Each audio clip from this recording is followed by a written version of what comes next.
I disappear.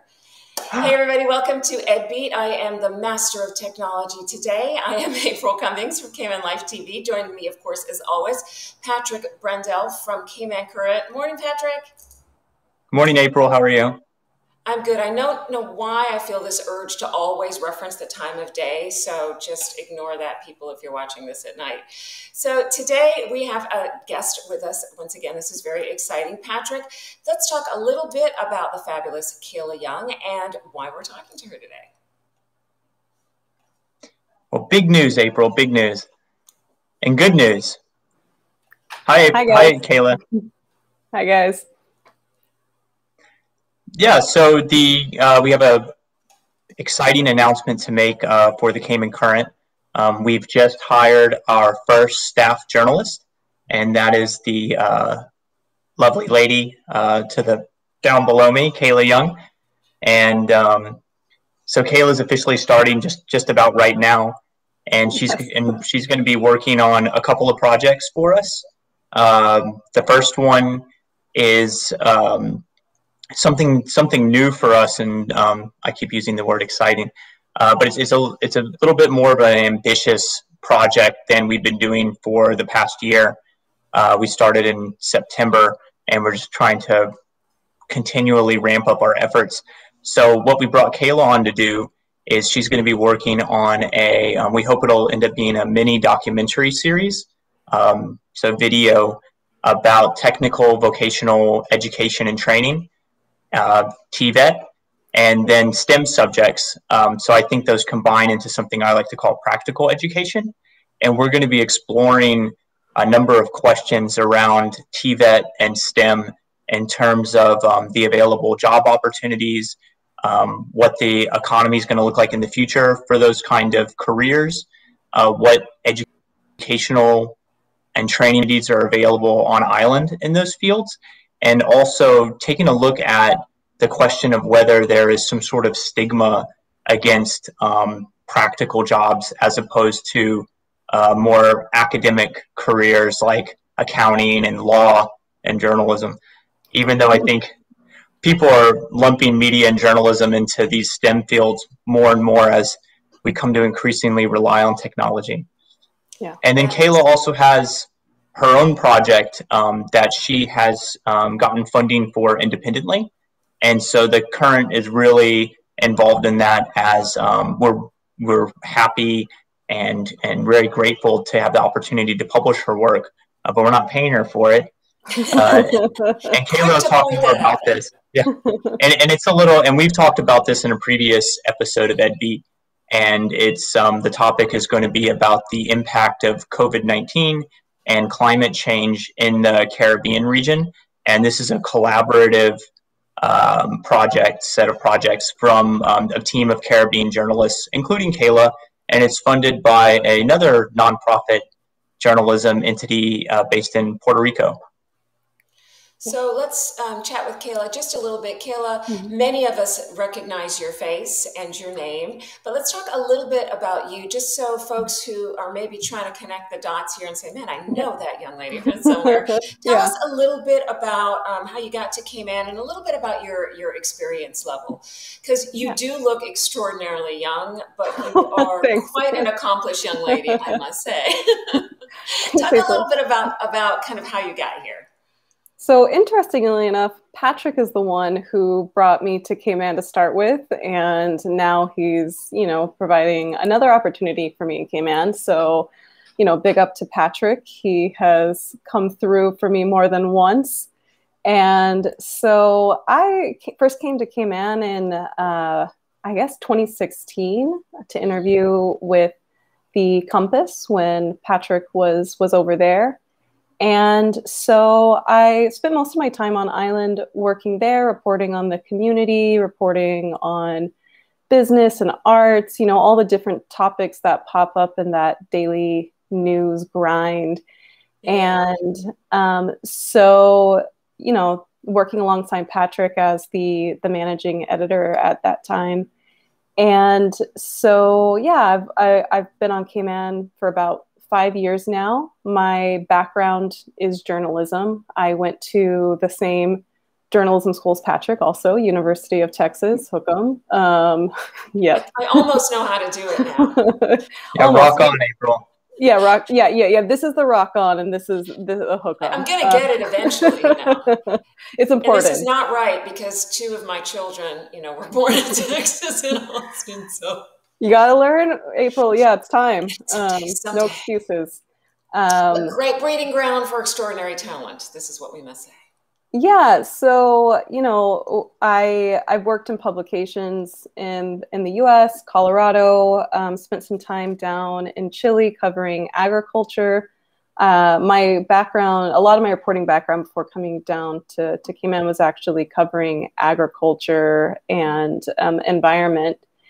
And so yeah, but came down here, jumped into the community beat, and now I've got these long form projects I'm working on with the Current and with CPI in Puerto Rico. And that's really where my love is. I really enjoy working on these kind of in-depth projects where you get to nerd out and just research and learn about all the aspects of something new. So I'm excited about that.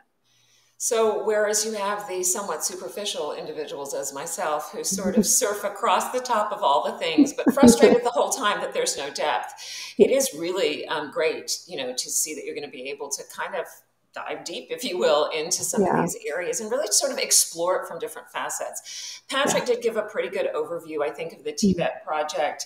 But I am kind of interested in sort of if there's anything you have in mind in terms of how you'll be covering it, or just anything you kind of want to share about it. I know it's really early days on that, but it's such an interesting and diverse area. And in spite of what they said, I still think accountants use math. So I'm pretty sure, I'm pretty sure that all of these things could squeeze into TVET if you made them.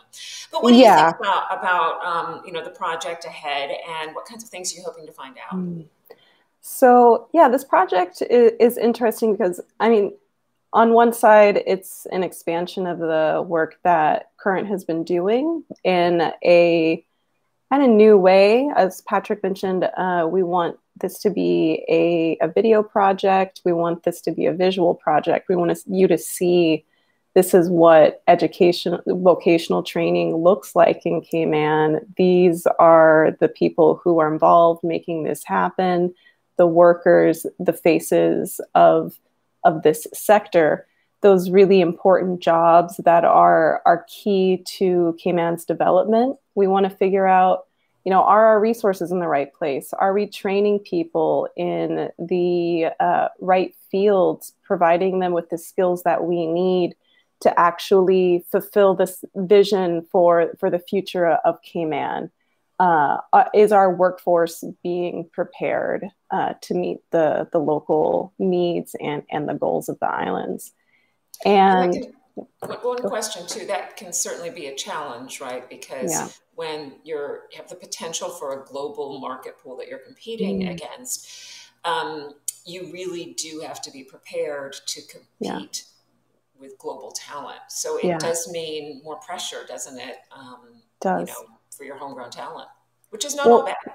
No, and I mean, that's really an interesting challenge for workers in Cayman that you don't get in all places of the world, where you are competing potentially against people from all over the world who you might be going up against the best candidates potentially in the world in Cayman. And so that really puts a challenge on the local workforce to step up, and also on the people who are investing in these programs to really ensure that Caymanians are prepared and are the best candidates to the people who deserve the first right to these jobs.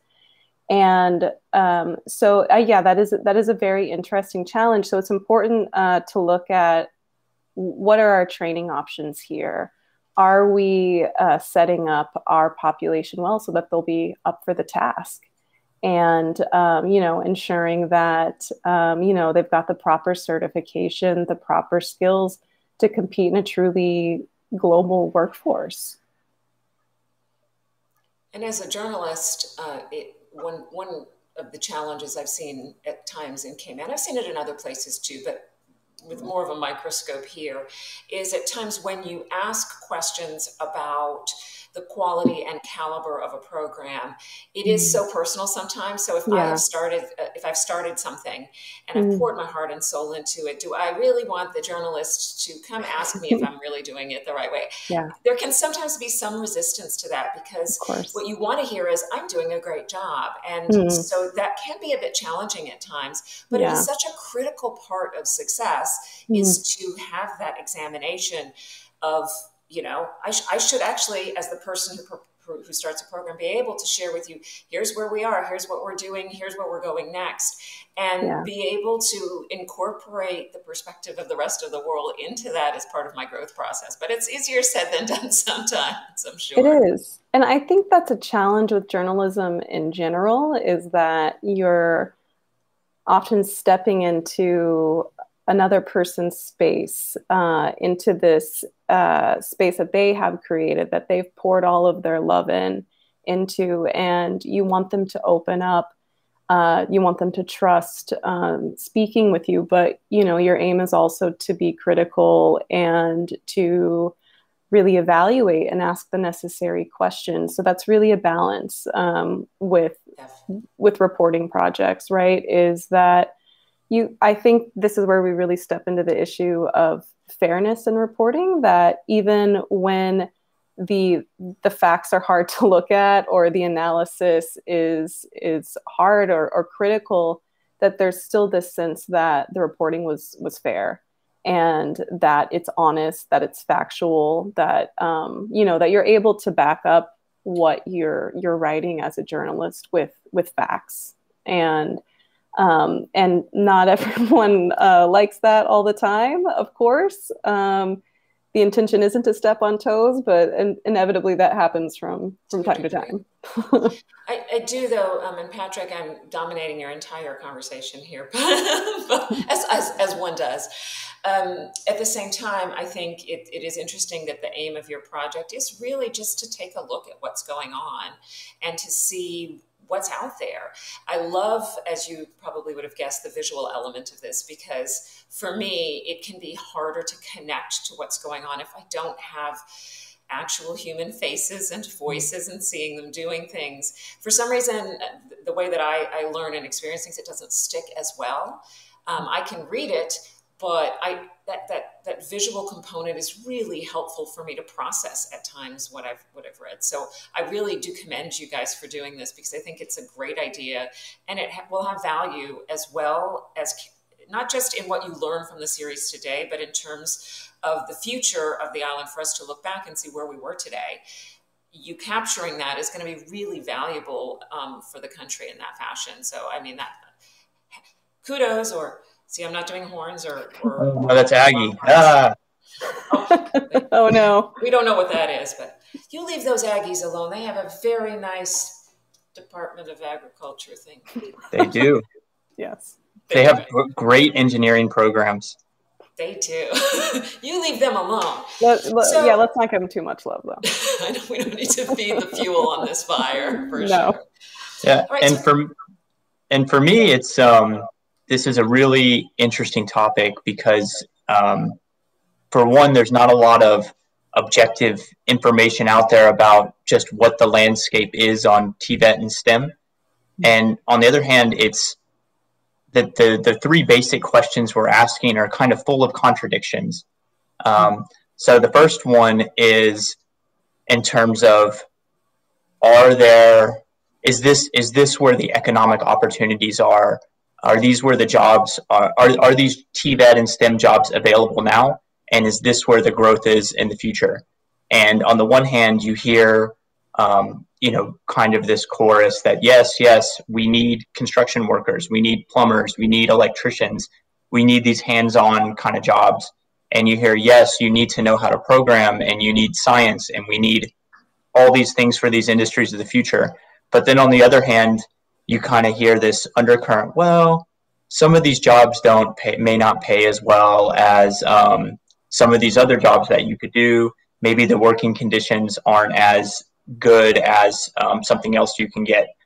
And then the second point is, what are the opportunities out there now? And you hear a lot of, well, we need more TVET, we need more STEM, we need more programs, the government needs to do more, the private sector needs to be more involved. But then I look around and I see, you know, a cornucopia of programs for TVET and STEM, and at least 2 training schools and in the government's program. So you say, well, what is the case here? And then even the third point about, is there a cultural stigma? Because you hear that the reason that kids aren't getting into these careers is because their parents want them to do something else, something in the air conditioning, something with the suit. Why don't you go work at a bank? Why would you want to, you know, go drive a cool piece of heavy machinery?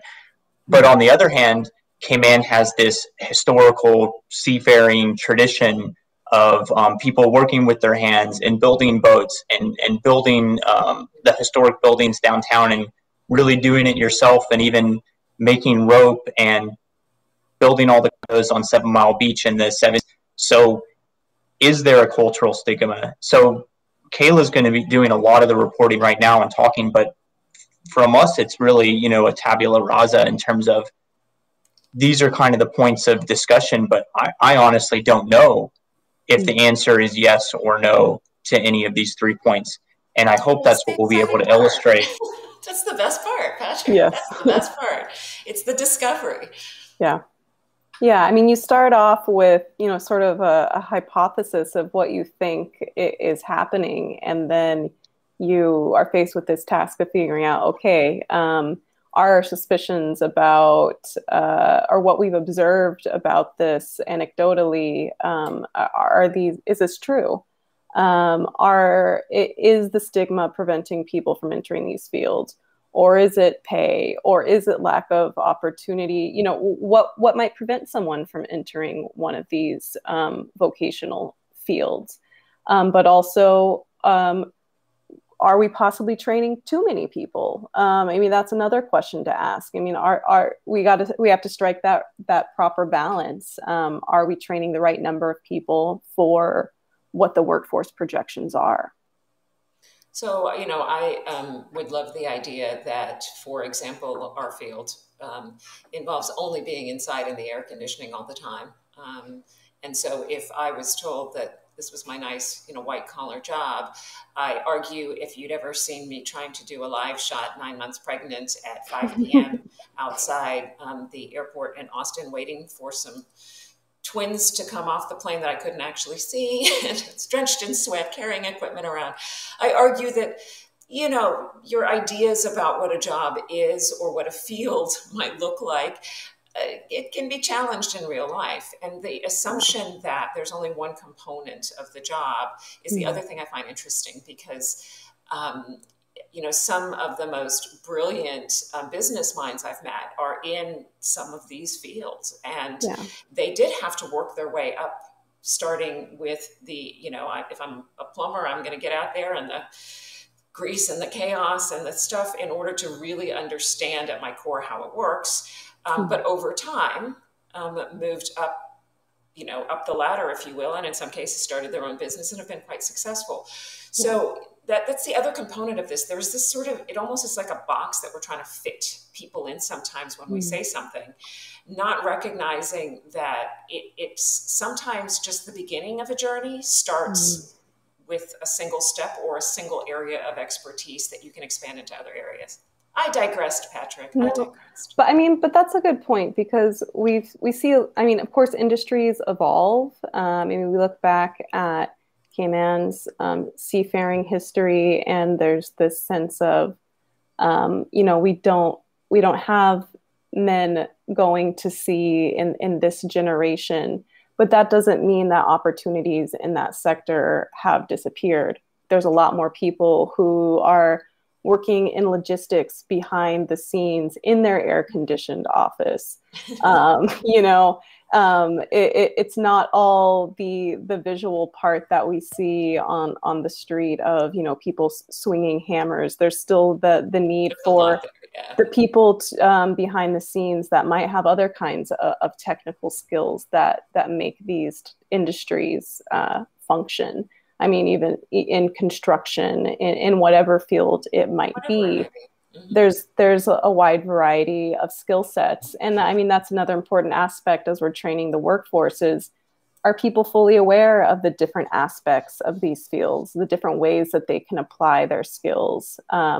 I think COVID really, with, you know, the impacts on the economy, really have made a lot of people question their own skill set and their career path. And, you know, people who have suffered job loss or underemployment during this time are facing those difficult questions of how can I repurpose myself? What are the areas where there are opportunities, and how do I find stability in my career? COVID really taught a lot of us that our jobs might be more delicate than we previously thought. Precisely. So there's going to be so much for you guys to pour through as you go through this process, and we're really looking forward to the work that you do. I'm excited about it. I think people are really going to enjoy learning from what you do, which is ultimately the best day ever. Thank you. They are going to enjoy it. It's going to be great. All right, Kayla, thank you so much. All right, I'm going to magically pop Kayla out, and then Patrick and I are going to chat a little bit more. But Kayla, we're hoping to check in with you regularly as well, just to kind of see how things are going. And also EDBEAT, because we're across a couple different platforms, it's also an opportunity to encourage people who have questions, thoughts, and ideas as well that may enhance the work you're doing or provide some additional resources to definitely do a shout out here and there and see if we can help make the process easier. Yeah, as people are listening to this segment, if any questions come to mind from them about these workforce questions and vocational education, shoot us a message. Now's the time to share your questions because we're in the planning and research stage right now. And so please don't hesitate to reach out. All right. Thank you so much. Kayla Young there, newly of Cayman Current, and we'll be chatting again soon. Thanks, Kayla. Bye, guys. Thank you. Okay, Patrick, I'm magically switching buttons in the backdrop. We are now a duo. We were a trio, and now we're a duo. So we were going to touch on a couple of other things, and I want to make sure that we do mention a subject that we talked about previously, because we have been kind of keeping an eye on the situation at Red Bay Primary earlier this year. Do you have any sort of progress update on how things have been going, or whether there's been any information on that front? I do, April. Thank you for asking. It's as though you suggested to me that I might want to ask that question, and then I asked it. Magic. Yeah, so we sent a message to the Ministry of Education, Department of Education Services, and I think the Department of Children and Family Services and the police, who are all the entities that are involved in this situation involving the alleged misconduct towards students at Red Bay Primary School. And we got a response. And so I guess for just to rewind a little bit, back in on May 7th, education officials announced that what we call the Multi-Agency Safeguarding Hub, or MASH, which is the joint task force between police and Children and Family Protective Services, that they were launching an investigation into allegations that staff had been involved in this alleged misconduct toward Red Bay Primary students. And so that was back in May. And so now it's almost 3 months later. We're in late July. And education officials have confirmed that MASH's investigation into the matter is still ongoing. So, you know, no news is news, as we've said before. So I guess just for context, the email I send out following up on these types of things, I asked 3 questions. I said, is the investigation still ongoing? And to which they replied, yes. which makes the next two questions moot. But the next two questions are, if the investigation has concluded, what are the findings and what actions are taken? And the third question is, has the case file been submitted to prosecutors who would then make a decision on whether or not to move the case through the court system, or will the file be submitted to prosecutors? So since they answered yes to the first question, which is the investigation still ongoing, the next two questions remain unanswered until the investigation is complete. So I guess that's just to give some context for when I'm asking for these kinds of updates. That's what I want to know is, what's the status of the investigation, and if it's done, what happens next? And so that... And of course, Patrick, not all matters will end up as a court case. Some things are simply handled internally yes. through one means or another. And when they are handled internally, though, the challenge there is that it is not always easy to access that information because sometimes it dips into the nebulous area between the protection of the privacy of the individuals involved or its internal school stuff. So I'm interested either way to see kind of, if it doesn't go through the court system, but action is taken, what if that information would be released? Because I haven't seen much in my last 10 years here, unless it's been to the extent that it's gone to court, where we really do have a sense of how things have been handled. People just usually say it's being handled internally, and that's that. So yes. Yeah, and this incident was, and again, I think we discussed this in a previous episode, that for legal and ethical reasons, we're not going into the details of the allegations, and we're not naming the individuals who were purportedly involved. But the allegations were serious enough that the school did relocate the staffs from Red Bay Primary School until the investigation is concluded. So, this is serious enough that the staff were taken out of the school. And just in terms of timekeeping purposes, the public school year ended on July 9th. So we're now more than 2 weeks away from the end of school, and the investigation is still occurring. So, but yeah, we'll keep an eye on it until there's nothing to keep an eye on anymore. Aptly said, aptly said. So another area of discussion for us today comes from a couple of different areas of interest. We are still experiencing a pandemic. Cayman's borders are still closed at this point to all but essential travel. And we are watching what's been going on in terms of policies in the US and in other places regarding how schools will be handled. So we do currently, we're out for the summer break, but students don't wear masks all the time in school here that I'm aware of anymore, but we do on things like school buses, for example. And that's because we basically shut down the island, burned out the virus at the time, and then that was that, right? However, as we start to look at reopening the borders, albeit in a phased fashion, that enhances the risk of COVID transmission locally, especially where we're dealing with children who are under a certain age and can't get vaccinated at this time. So, Patrick, you mentioned keeping an eye on stuff out of, I think it was the governor in Florida? Correct. I can't read my handwriting. Mr. DeSantis. Yeah, talk a little bit about the decisions being made there and kind of what you're seeing with regard to the whole idea of masks and kids in school. Well, I guess on the website we have a running list of news sites that we watch for education news, and these are regional neighbors, competing jurisdictions, the UK, which is our mother country, and also the US, particularly Florida, for reasons that Florida is a big source of tourism and business for Cayman, very, very close ties economically. Lots of people with families in Florida, lots of people lots of Caymanians were born or lived in Florida or may go there someday again. So it's I think of it as, kind of our the big neighbor in the backyard. Yeah, so, very much so. So looking at Florida, the governor there has made it a key position of his that children should not be forced to wear masks in schools.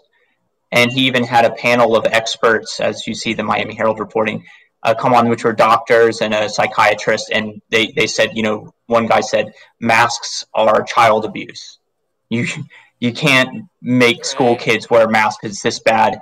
And one of the things those guys said is there's no proof that masking kids prevents COVID transmission. So they say, masks, their stance is they haven't shown that masks stop the transmission of COVID. And in the absence of this clear scientific guidance, making kids wear masks is bad for them, socially and mentally and things like that.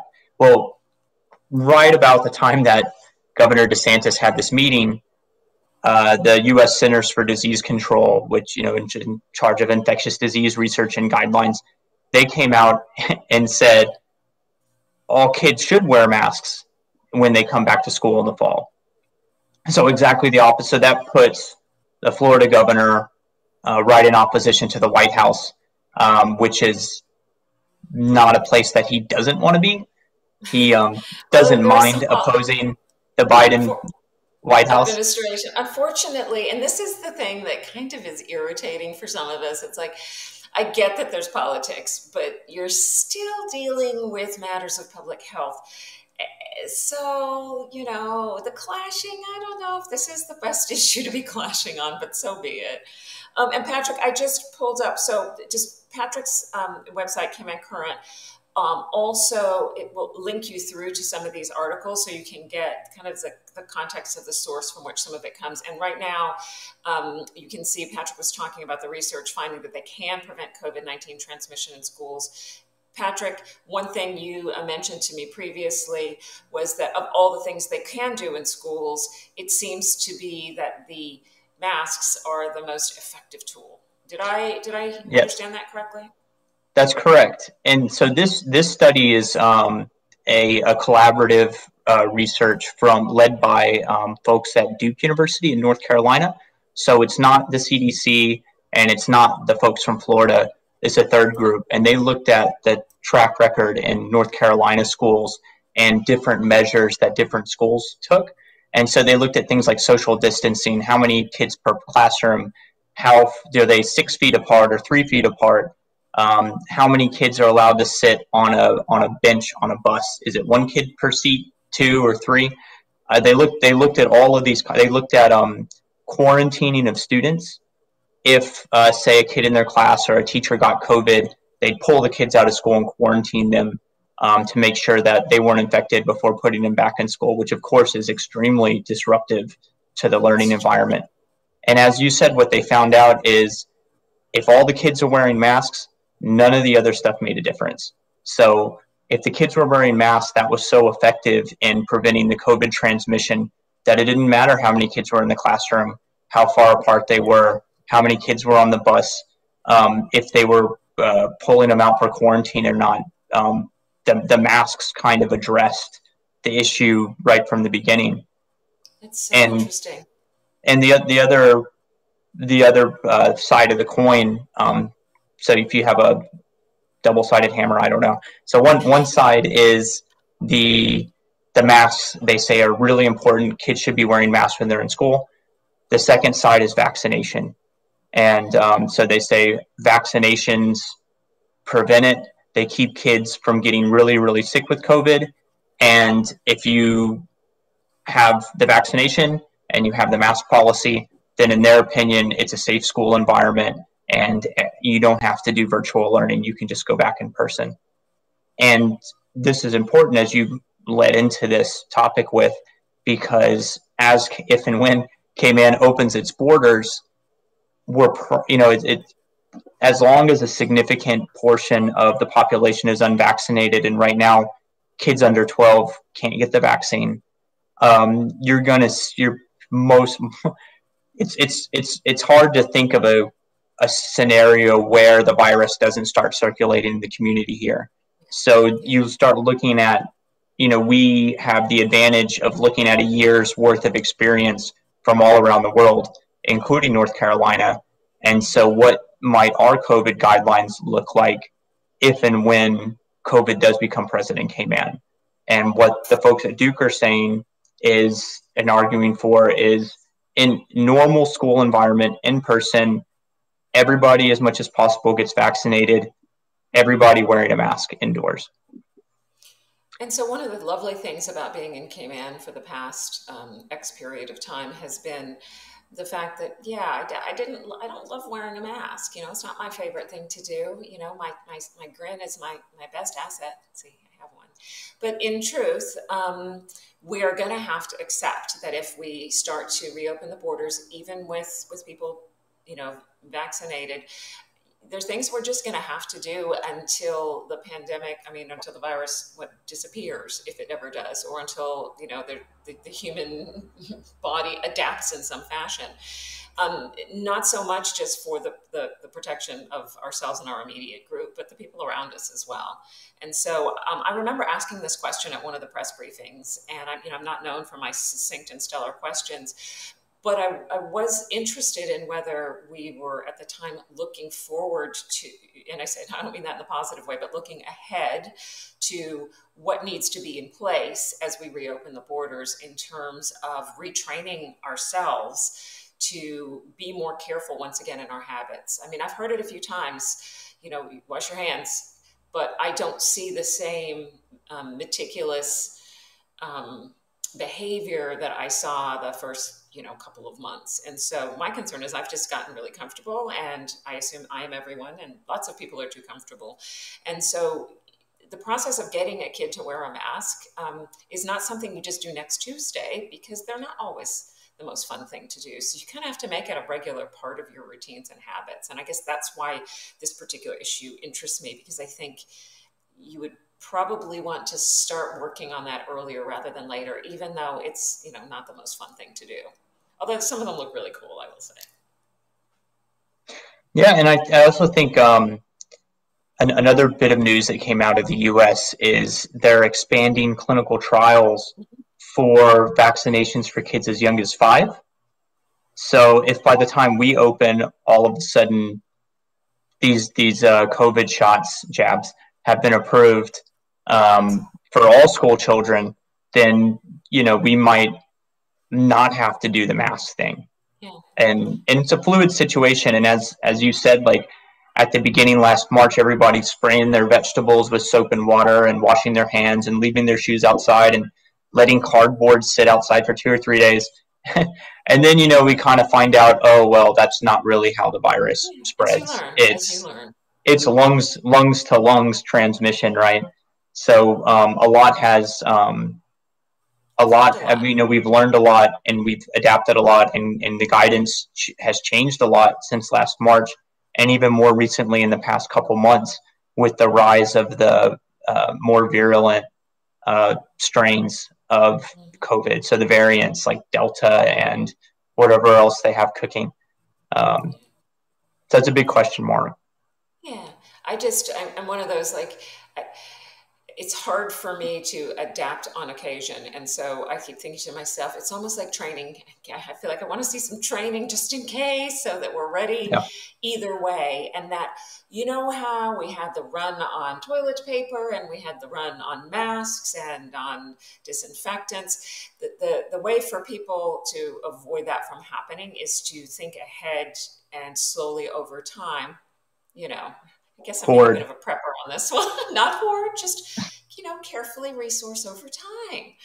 And I am a bit of a prepper on that one, in fact, at least in theory, because I think you don't want to put a strain on the system or have panic buying or any of that kind of stuff. So that if we incorporate some of these actions as part of our daily lives, it is easier, should the tides turn, to be in position to address that. It's kind of like earthquake drills, in California and in schools, or fire drills. part of me is saying, look, if we don't see an immediate end to this here thing, perhaps it's a good idea to incorporate this, particularly for me with where we're dealing with vulnerable populations, the older population and the kids and people who are immunocompromised. I worry about them in particular, not so much me, because, I'm okay. You're invincible. Well, not so much, but in theory, I'm okay. So far, so good. Let's just keep it that way. Okay, so Patrick, there was one other subject. I'm just looking at the clock, and we've been talking for a good 40 minutes, so I don't want to keep us too much longer.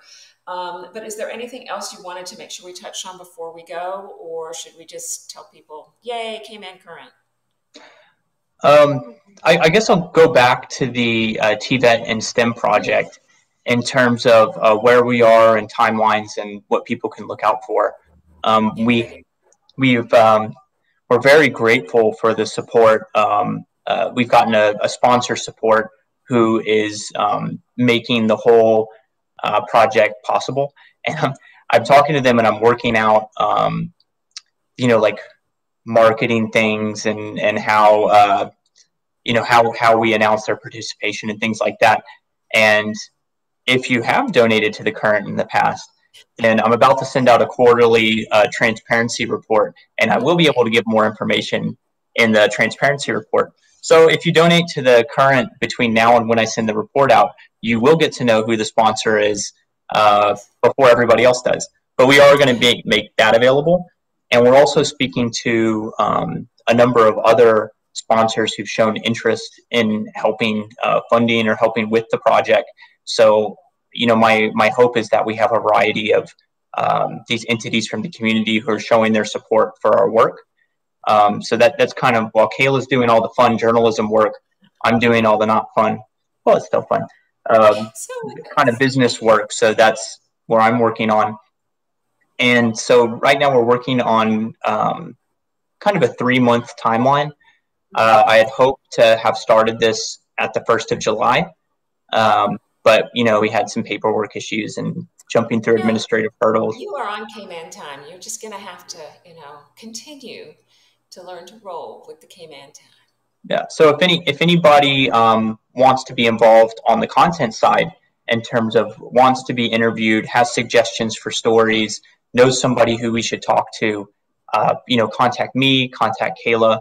We're going to be doing, I call it the pre-reporting groundwork for the next month, where we're really learning as much as possible and forming this kind of narrative that will go through the series. And only after we do that will we actually start the filming process. So we'll probably begin filming in September, and then hopefully we'll have everything ready for the grand premiere. And I'm hoping to have an event to celebrate the opening of the mini documentary in October or November, depending on timing. So that's kind of the relatively leisurely timescale we're working on. Leisurely, yeah. Video, Patrick, I'm just going to tell you. Yeah. It's a beast sometimes to tame. And of course, and Patrick and I did not talk about this, but I am hoping that Patrick will also air this on Cayman Live TV, because I think it's great content. It's going to be very good. I'm looking forward to it as well, but we'll discuss that after. Yes. I have to, bribe him with coffee and tea and whatnot first. So don't forget to check out this week's Cayman Current. It's at caymancurrent.org, as we've alluded to today, because I don't think I actually said it up front. Cayman Current is a nonprofit. I say journalistic enterprise. I don't know what you actually say, Patrick. I say journalistic enterprise with a focus on covering education and issues related to education, and then every now and then a little something extra to support the cause of journalism in the Cayman Islands. Did I get it right? Perfect. You're hired. Yay. We're a nonprofit. We can't pay. Side issue. Side issue. All right. Thank you so much, Patrick, once again. And for those of you who are following us on social media, don't forget to leave comments and share the content and like the comment, because our goal here is to get the word out to as many people as possible, and have you guys check out Cayman Current and the excellent work that Patrick and the team are doing. And by Patrick, I mean team. I mean you and Kayla right now, but it's going to grow. Yeah. Two's company. Three is not a crowd because there were three of us earlier and I'd be hurt. All right. Thanks so much, Patrick. Have a great one. Thanks, April.